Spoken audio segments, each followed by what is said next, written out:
When I look back at 2020, I think of one of the most challenging years the United States has ever had to deal with the entire world watching. We had to deal with enduring pain of race-based violence, as well as ongoing discrimination. And in the midst of the storm, we decided to collectively rise, advocating for universal human rights, racial equality, and sustainable peace for a better tomorrow. The global racial justice protests in 2020 made me realize that the fight for racial justice is unified across borders, languages, and cultures. As one people, we have a responsibility to address racial injustice and not stay silent when it doesn't directly impact or is too close to our lives. We have a powerful voice. Let's use it, for lives depend on it.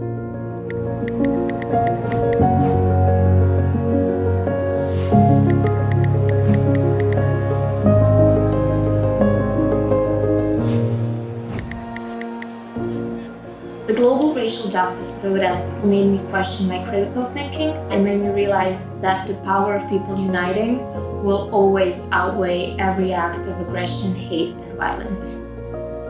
The global racial justice protests in 2020 made me realize how far we have to come in this country to realize the vision of our founding documents that all men are created equal. What we do in protest may not end racism, but it will in the arc of history.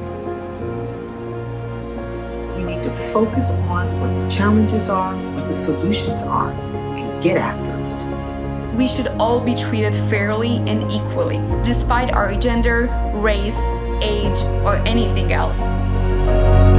I'm determined to harness that global solidarity to advance racial justice everywhere and leave our children with a less hateful, more hopeful world.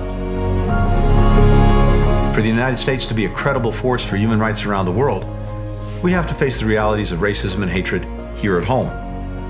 We can't sweep our shortcomings under the rug or pretend they don't exist. We need to face them openly and honestly, even if that's ugly, even if that's painful. That's how we live up to our values and how we're able to effectively stand up for them worldwide.